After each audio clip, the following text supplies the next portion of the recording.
आइए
भी वस्तु उससे खाली नहीं जहां वो ना हो, कोई भी व्यक्ति ऐसा नहीं जहां वो ना हो, कोई भी समय ऐसा नहीं जहां वो ना हो। इसका अर्थ क्या हो गया? ईशावास्यम इदम, इदम मतलब यह सर्वम, अर्थात ये जो संसार है, पूरा ब्रह्मांड है, वो सब जगह पर वो रहता है।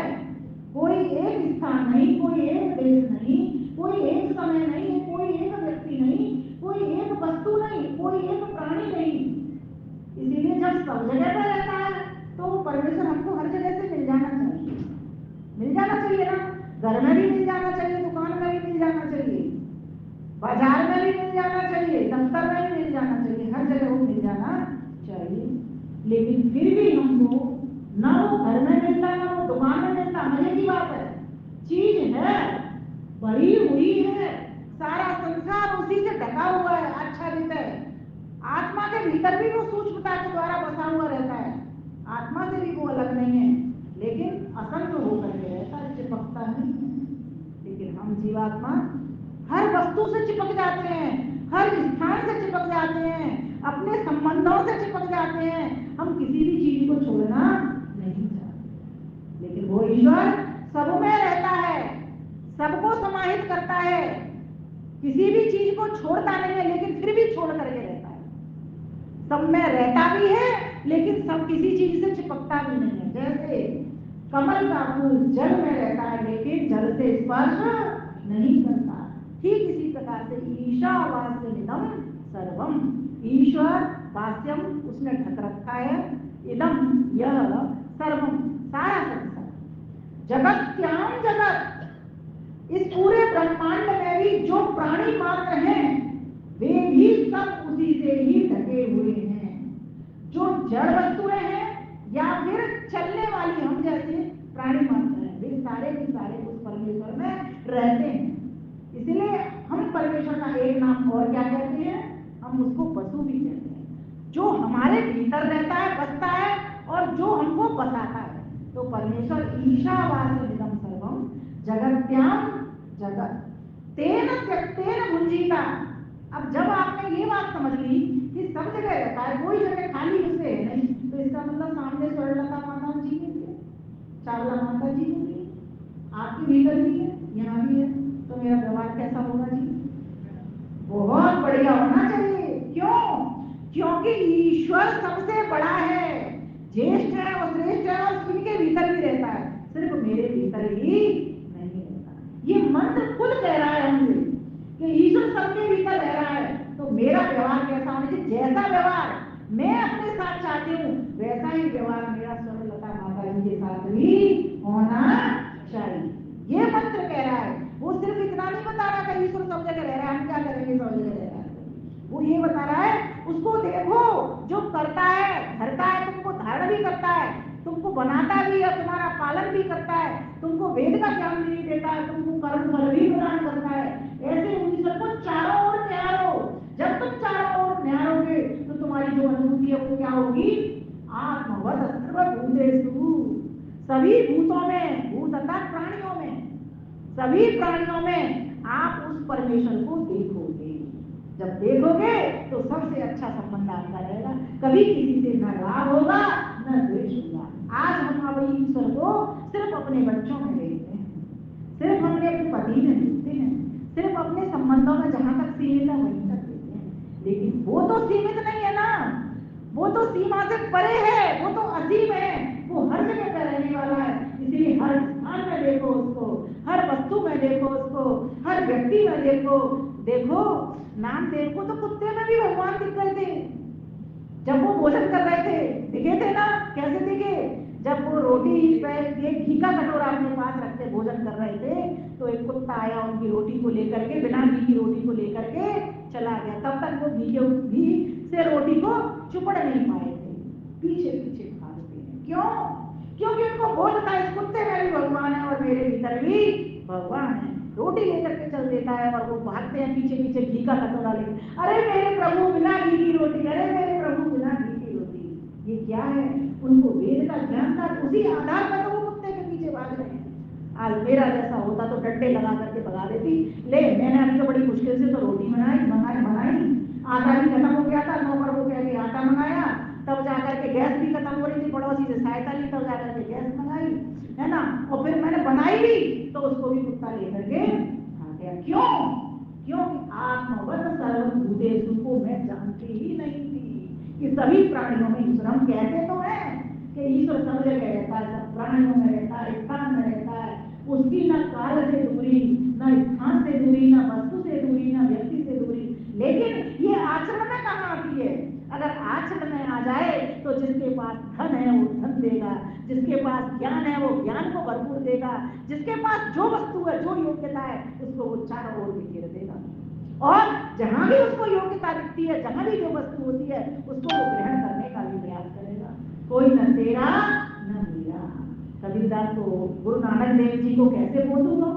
कहते हैं वो बनिया थे, दुकान करते थे, दुकान पर सामान होता था, तो एक दिन एक ग्राहक आया, ग्राहक ने उनसे कोई वस्तु मांगी, सपोज करो उनसे दाल मांगी उन्होंने, तो दी उन्होंने, ला करके अंदर से लाए नानक देव जी और तराजू पे तोलने लगे। तो तोलते वक्त कहने लगे अब ये 1 हो गई, 1 किलो हो गया। फिर उसने और तौली, फिर 2, फिर और तौला, 3, 4, 5, 6, 7, 8, 9, 10, 11, 12, ये सब तोला था, मेरा नंबर किसी भी नहीं है। ये सारी बातें प्यारी माता और भाई बहनों, एक वेद मंत्र हमको ये बता रहा है, सिर्फ एक पंक्ति ने ये बात बता दी कि ईश्वर को भूलना मत। हर एक के भीतर ईश्वर देखना, आपका व्यवहार उससे सच्चा भी होगा, पक्का भी होगा और टिकाऊ भी होगा, ये बात ध्यान रखना। फिर आगे की पंक्ति बड़ी मस्त है, फिर क्या कहा? ईशावास्यमिदं सर्वं यस्मिन् जगत्यां तेन त्यक्तेन मुञ्जीता, तेन त्यक्तेन मुञ्जीता। तू फिर क्यों अपने लिए मर रहा है? तेन त्यक्तेन, उसको तू त्याग करके भोग करना, किसी को खिला करके खाना, किसी को पहना करके पहनना। सर्दियां पड़ती हैं, कितने लोग हैं अपने वक्त से खोल करके सर्दी वाले दिन ऐसी जगहों पर जाते हैं जहां पर अभावग्रस्त लोग रहते हैं। कितने ऐसे लोग हैं हम में से, कोई 1-2 माताएं ऐसी होंगी जो अपनी पेटी खोलती होंगी, मैं आपके लिए नहीं कह रही, उदाहरण मान लेते हैं, लेकिन हमारा क्या कर्तव्य बनता है? सिर्फ स्वयं पहन। अच्छा एक बात बताइए, जब हम पैदा हुए थे तो हमने कपड़े अपने आप सिल लिए थे? नहीं सिले थे ना? क्या हमने अपनी दुकान अपने आप खोल रखी थी कपड़ों की? है ना? नहीं ना? क्या हमने अपने आप पहन भी लिए थे?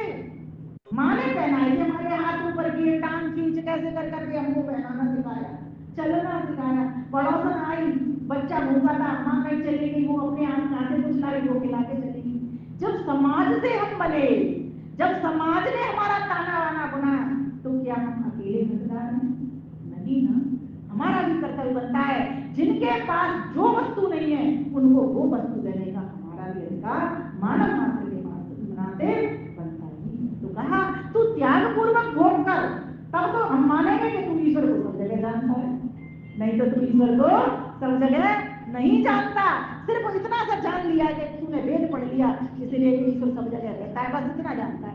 लेकिन हम करें तो करें क्या? उसका रहता है तो रहता है भाई, तुम लड़का जी कहीं रहती हो तो रहती हो, तो रहती हो, रसोत्रा जी आप कहीं रहती हो तो रहती हो, मैं क्या करूंगी जब तक मुझे आपके घर जाने से कोई लाभ नहीं है। तो ईश्वर है सब जगह रह रहा है, लेकिन जब हमें ईश्वर के लाभों का पता चलता है, सारी वस्तु उसी की है, दाता वही है, लेकिन अपनी वस्तु अपने लिए भोग नहीं कर रहा है, अपने बच्चों के लिए, हम सभी के लिए वो लेता है, भर भर के दे रहा है, 24 घंटे उसकी ड्यूटी होने, उसके सीसीटीवी सब जगह कैमरे लगे, उसको पता है किसको कौन सी वस्तु की आवश्यकता है, जिसको जिस वस्तु की आवश्यकता है उसको वो भेज देता है, किसी न किसी महान आत्मा की प्रेरणा करके, और वो व्यक्ति उस तक पहुंचाता है। तो ये मंत्र कह रहा है, क्या कहता है? तेन त्यक्तेन मुञ्जीता, त्याग पूर्वक भोग करना सीखो। एक सांख्य दर्शन के भीतर बहुत सुंदर सूत्र आता है, भाषा कठिन है लेकिन मैं उसको अपने शब्दों में सरल करके बताती हूँ। उसमें कहा गया है तुम सुखी हो जाओगे, लेकिन कैसे होगे? तो कहा गया शेन अवत सुखी दुखी त्याग योग्याभ्याम। देखो हमें दुख कब लगता है? जब कोई किसी से हमारा वियोग होता है, तभी तो दुख लगता है। जब किसी से हमारा वियोग हुआ और संयोग होता है तो हमें सुख लगता है। तो अगर किसी से वियोग होता तो दुख लगेगा, लेकिन जब हम त्याग करते हैं तो हमें दुख लगता है क्या? नहीं लगता। कैसे? इस बात को उदाहरण समझाती हूँ। एक छोटा बाल पक्षी है, मुंह में उसके जो है रोटी का टुकड़ा लगा हुआ है, वो आकाश में उड़ रहा है रोटी को खाने के लिए, खाता जा रहा है, उड़ रहा है। ऊपर से एक बहुत बड़ा गिद्ध आता है और उसकी रोटी को झपटने के लिए उसके ऊपर ऊपर घूम रहा है। अगर वो छोटा वाला बाल पक्षी अपने रोटी के टुकड़े को छोड़ देगा तब तो उसके प्राण बच जाएंगे। अगर उसके रोटी का टुकड़ा मुंह में लगा है तो वो रोटी के टुकड़े को भी छीन लेगा और तुम्हें भी वो खत्म कर देगा। ठीक यही स्थिति हमारे साथ। अगर हम जितना हमें चाहिए बस उतना ही हम अपने पास रखें, बाकी का सभी को वितरण करते, पता नहीं कब ये स्वास्थ्य हमारी निकल जाए, हम नहीं जानते। सब तरह के सिकंदर आया, कितना बड़ा महान था, अरे राम आए, कृष्ण आए, किसी का कोई कुछ रखा, बस उनकी निशानी है।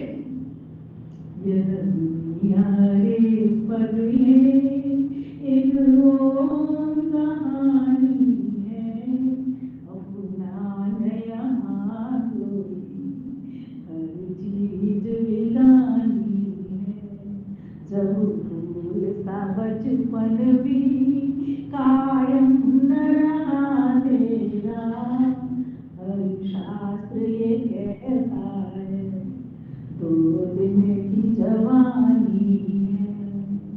वास्तव में ये 2 दिन की जवानी है, फिर क्यों तेरे पेट में मैं फंसा हूं, क्यों मुंह में लगा हुआ हूं, क्यों अपना ही पेट पालने में लगा हुआ हूं। तो दूसरे मंत्र में क्या कह दिया, दूसरे मंत्र में कह दिया था, पहले मंत्र में तो ये बात हुई कि मां विधा कस्य सिद्धना, तू लोभ मत कर, गिद्ध मत बन।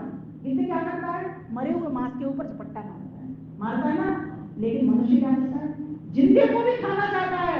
गिद्ध से भी बुरा, बड़ा गिद्ध, महागिद्ध तो ये मनुष्य हो गया है, दूसरे को खींच रहा है, पकड़ रहा है, मार रहा है, लूट रहा है, खसोड़ रहा है। तो हम तो और भी बड़े गिद्ध हो गए। तो कहा कि नहीं, तेरा जन्म इसलिए नहीं हुआ, तू मुझे देख, मैं कुछ भी अपने लिए प्रयोग नहीं करता, सब कुछ मैं पूरी प्रजा को बांट देता हूँ, इसलिए तू भी हे मानव, तेरे पास बुद्धि है, मनन करने की शक्ति है, निर्णय लेने की शक्ति है, तू भी, तेरे पास जो कुछ है तू भी उसको खुले हाथों से पसार दे, जिससे तेरे साथ साथ सबका कल्याण। अब आगे की बात सुनिए। फिर दूसरे मंत्र में क्या अध्याय किया, क्या संगति कर दिया, वहां पर कह दिया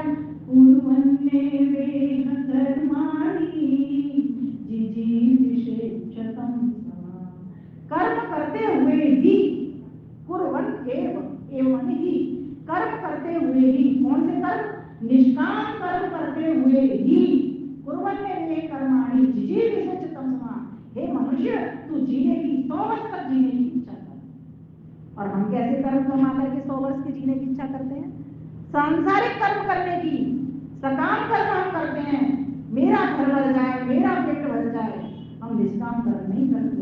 निष्काम कर्म कौन से होते हैं, निष्काम कर्म वे कर्म होते हैं जो सिर्फ अपने लिए नहीं होते, जिनमें इच्छा सिर्फ मोक्ष की होती है, परमानंद को पाने की होती है। इच्छा तो जीवात्मा का स्वभाव है, रहेगी, स्वार्थ जीवात्मा का स्वभाव है, लेकिन वो स्वार्थ जो उससे परमार्थ की घटना घट जाए, अर्थात जिससे परमार्थ हो जाए, जैसे वृक्ष हैं, फल दे रहे हैं, वो अपने फल नहीं खाते, वृक्ष कबहू नहीं फल बके, नदी न संचय की, परमार्थ के कारण साधु दया नहीं। ऐसी अगर हमारी स्थिति होती है तभी हम प्रभु के अमृत पुत्र हैं। तो कहा कि हे मेरे पुत्रों, निष्काम कर्म करते हुए ही, मुझे पाने की इच्छा से ही कर्म करते हुए ही तुमको 100 वर्ष की अवस्था प्राप्त करनी। फिर आगे क्या कहा, कुर्वन्ने वे कर्माणि जिजीविषेचतमः एवं परिणामे ते दोषी ते कर्मे पते नर। जो लोग इस प्रकार का व्यवहार करते हैं, अर्थात अधर्म को छोड़ते हैं, अधर्म अन्य अर्थात अधर्म को अपने सामने नहीं आने देते, धर्मयुक्त कर्म करते हैं, मुझे पाने की इच्छा से कर्म करते हैं, वे कभी कर्मों से लिप्त नहीं होते, अर्थात जन्म मरण के बंधन में नहीं फंसते। और हम लोग जन्म मरण के बंधन में फंस जाते हैं। कितनी बार हमारे जन्म को कितनी माताओं का हमने आचरण दिया, और आज भी हम पी रहे हैं, लेकिन सुखी कभी दुखी, कभी सुखी कभी दुखी। अरे कभी तो इसका अंत करना पड़ेगा। तो प्रभु की समीक्षा को ध्यान करो, बेटी ने कितनी बढ़िया बात कही,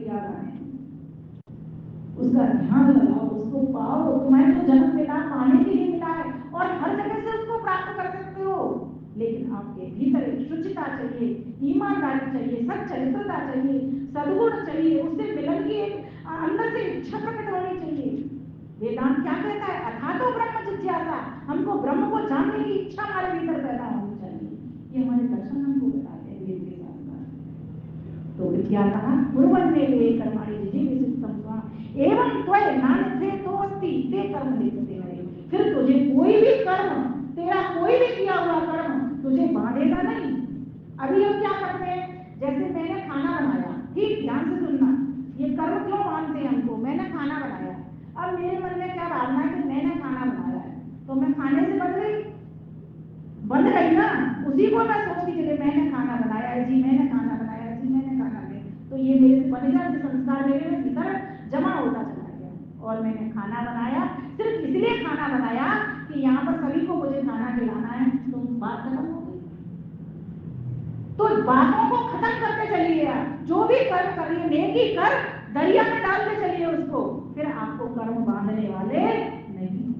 तो कहा कि किसको कर्म बांधते हैं, तो कहा असुर्या नाम तेनों का, जो असुर होते हैं। असुर कौन होते हैं, एक शब्द है सुर, सुर माने देवता, एक शब्द है असुर, अलग किया तो जो देवता नहीं है। असुर अर्थात असुर कहते हैं प्राण को, जो सिर्फ अपने प्राणों को पोषने में लगा रहता है। गीता में 4 प्रकार के वस्त्र बताए हैं ना, एक अपने प्राणों को पोषने के लिए भगवान से भजन करते हैं, परमात्मा मुझे धन दे देना, परमात्मा मेरे बच्चे की शादी करना, परमात्मा ऐसे कर देना, है ना। और एक दुखी होते हैं, बहुत दुखी हैं, परेशान हैं, विपत्ति में मरे पड़े हैं, तो भी भगवान का भजन करते हैं, उसको ध्यान में। आज तीसरे होते हैं जो जिज्ञासा रखते हैं कि मैं आया हूँ तो क्यों आया हूँ, मेरे इस शरीर का क्या वजूद है, क्यों मैं आया हूँ, क्या पाने के लिए आया हूँ, जो इस जिज्ञासा भाव से ईश्वर का भजन करते हैं। कृष्ण कहते हैं वे बहुत अच्छे होते हैं। लेकिन एक और चौथे प्रकार के वहां पर भक्त बताए हैं, ज्ञानी, जो मेरे ज्ञानी भक्त होते हैं, मैं फिर उनको प्राप्त हो जाता हूँ। ईश्वर हमको कैसे प्राप्त होते हैं, ज्ञान से प्राप्त। मैं हर बार आपको इस बात पर फोकस करती हूँ, ज्ञान में, बोलो ज्ञान में ठाकुर हैं, अज्ञान में अंधेरे में ठोकर। आप चलते हो अंधेरे में, ठोकर लगती है, जैसे ही प्रकाश कर देते हो ठाकुर मिल जाता है, सुख मिल जाता है। ठाकुर क्या, परमानंद की प्राप्ति हो जाती है। भाई किसी ने टॉर्च जला दिया, आप रास्ते में चल रहे हो, आप खुश हो जाते हो, प्रसन्न हो जाते हो, आपको रास्ता मिल जाता है। ठीक इसी प्रकार से परमेश्वर को ध्याने के लिए असुरिया नाम से लोग, जो लोग इस प्रकार से अपने प्राणों को पोषित करने के लिए, अपने परिवार के लिए ही सिर्फ कर्म करते हैं, अपने आप को ही बढ़ाने के लिए कर्म करते हैं, मैं उनको असुर जानता हूँ। वे लोग असुर हैं। रावण असुर था ना, अपने लिए ही तो करता था, वो धन संपत्ति किस काम की जो किसी को देना लगा, फिर एक दिन जल गई, सारे लोग जल गए, पूरा कुनबा जल गया उसका, और वो स्वयं भी चला गया। किस काम का रहा, कंस आया किस काम का रहा, 4 दिन चौड़ा होकर बैठा रहा, लेकिन फिर वो भी गया। जाना तो सही, तो सबका जाना है, लेकिन एक व्यक्ति अमर हो जाता है और एक व्यक्ति के पुतले जलाएगा। जलाते हो ना दशहरा, तो सोचो हमें कहाँ की यात्रा करनी है। असुर्या नाम से लोग अंधेर तमसा पिता, अंधकार के द्वारा अर्थात अज्ञान के द्वारा अंधेरे लोक में वे लोग चले जाते हैं। अर्थात अंधेरा लोग कौन सा है, कॉकरोच बन जाएंगे, कीड़े मकोड़े बन जाएंगे, नाली में रहने लग जाएंगे, ऐसे हम बन जाएंगे अगर हमने निष्काम कर्म नहीं किए तो। बनते रहेंगे, आते रहेंगे, जाते रहेंगे, मरते रहेंगे, कभी सुखी होंगे कभी दुखी होंगे, ये सब हमारे साथ चलता रहेगा। असुर्या नाम से लोग अंधेर संसार तांसे प्रत्यापि गच्छन्ति, ये के चात्मानो जना। और वे लोग इतने खराब होते हैं जिन्होंने अपनी आत्मा की हनन कर दिया था, आत्महत्या कर दी। आप देख नहीं रहे हो कितने सारे यूथ हैं वो जल जाते हैं या फांसी के फंदे पर लटक जाते हैं। इतना सुंदर शरीर मिला, एक सुनहरा अवसर, इसे व्यर्थ नहीं खोऊंगी, इसे व्यर्थ नहीं खोऊंगी, जान रंग के निर्मल जल में मलमल इसको धोऊंगी, मलमल इसको धोऊंगी। बड़ी मुश्किल से तो ये मिला है, जब हमारे 50% कर्म अच्छे थे तब जाकर के ये चोला मिला। और ये आज जो जितने भी लोग बैठे हैं, दैवीय रंगों में बैठे हैं, रूपों में बैठे हैं, ये चोला तो अपने जरूर 60-70% कर्म अच्छे किए होंगे, तब इतने अच्छे माता पिता मिले, ससुराल मिला, हम स्वयं हमारे बच्चे मिले, बड़े भाग्य से हमको ये सारे शरीर हमको इतने सुंदर सुंदर भी और भीतर से भी मन की सुंदर भी अच्छे पर गए हमको परिवार में, तो हमने बहुत बढ़िया कर्म किए। अब हमें करना क्या? मनुष्य का हम तो चाहते हैं सुख दुख की बिल्कुल छुट्टी हो जाए, एक बात भी खत्म हो जाए। तो असुरिया नाम से लोगा देव नमसारता ताते प्रेते आप गच्छन्ति ये ही चाहता है।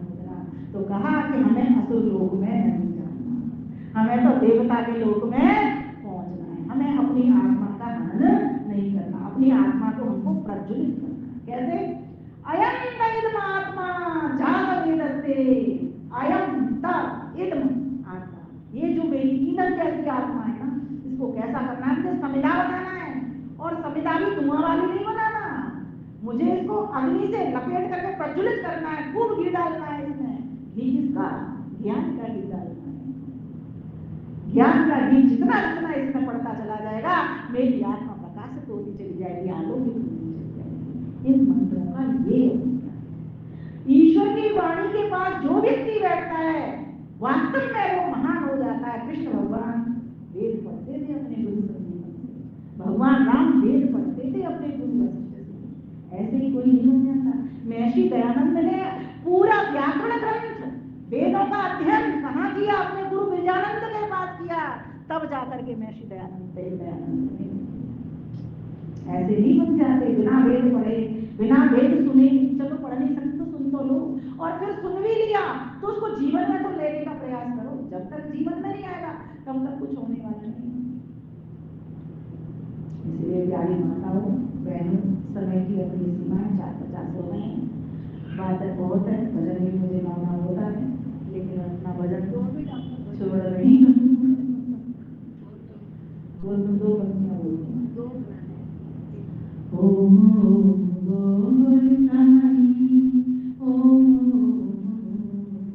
ओम के सिवा जग में कोई तेरा ओम बोल रानी ओम बोल रानी ओम के सिवा जग में हो, ओम के सिवा जग में कोई तेरा ओम बोल रानी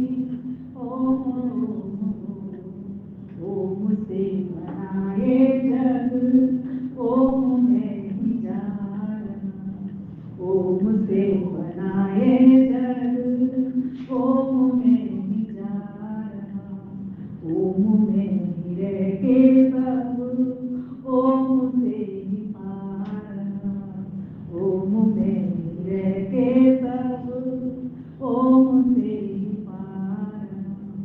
भूल मत झुला रहा जो हो, भूल मत झुला रहा जो गोल हो के दो, भूल मत झुला रहा जो हो डावडो, ओम बोल प्राणी ओम बोल प्राणी ओम के सिवा जग में कोई तेरा ओम बोल प्राणी ओम रिश्ते नाते दुनियादारी थोड़े दिन की बात है, 4 दिन की चांदनी है फिर अंधेरी रात है, 4 दिन की चांदनी है फिर अंधेरी रात है, 4 दिन की चांदनी में हो, 4 दिन की चांदनी में हो ओम बोल प्राणी ओम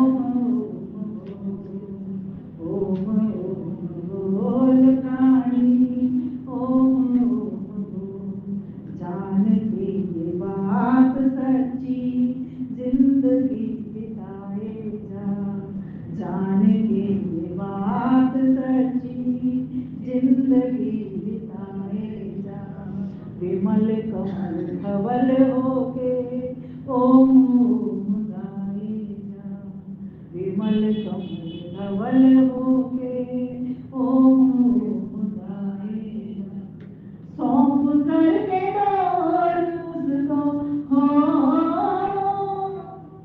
सौंप करके डोर उसको मस्त होके डोर, ओम बोल प्राणी ओम बोल प्राणी ओम ओम ओम।